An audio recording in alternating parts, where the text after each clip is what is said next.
السلام عليكم حبايبي. تعالوا بقى شوفوا الجديد، حاجة كده وهم مغذية ومفيدة وخطواتها سهلة جدا وسريعة. هنعمل مع بعض نوع من أنواع البسكويت سهل ومغذي في نفس الوقت. تعالوا كده نشوفوا المكونات السهلة البسيطة اللي هتخليكي حالا تقومي تعمليه ونقول بسم الله.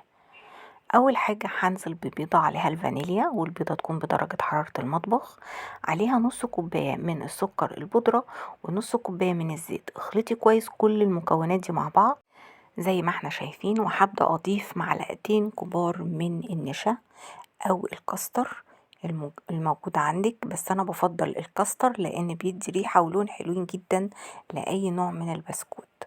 بضيف بقى بعد كده نص معلقة صغيرة من البيكنج باودر ورشة من الملح. قلبي واخلطي كويس كل المكونات دي مع بعض، وهبدأ بقى أضيف الدقيق تدريجي.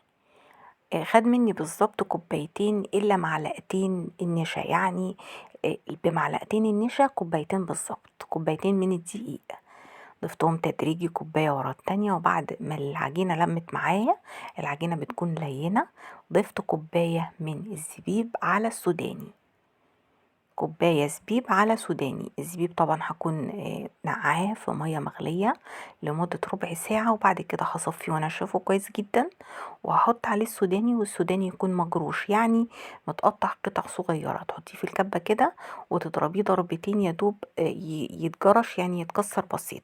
هتبدأي ترصيه في صينية مدهونة دهنة زيت خفيفة قوي، وهتدخليه على فرن على الشبكة في النص. الفرن يكون متوسط الحرارة، هيطلع بالجمال ده. ممكن تكتفي لحد هنا وتاكليه بالمنظر ده كده، طعمه روعة خطير.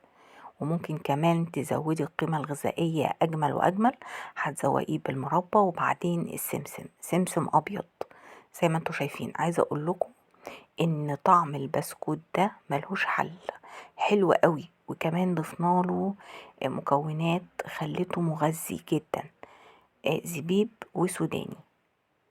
عايزة تحطي اي نوع مكسرات عندك تاني غير الزبيب والسوداني، عندك بندق، عندك لوز، اي حاجة انتي حباها تحطيها جوه البسكوت ده. بس انا حطيت الحاجات اللي ممكن تكون موجودة في اي بيت او باقية من رمضان. زي ما انتوا شايفين طلع روعة.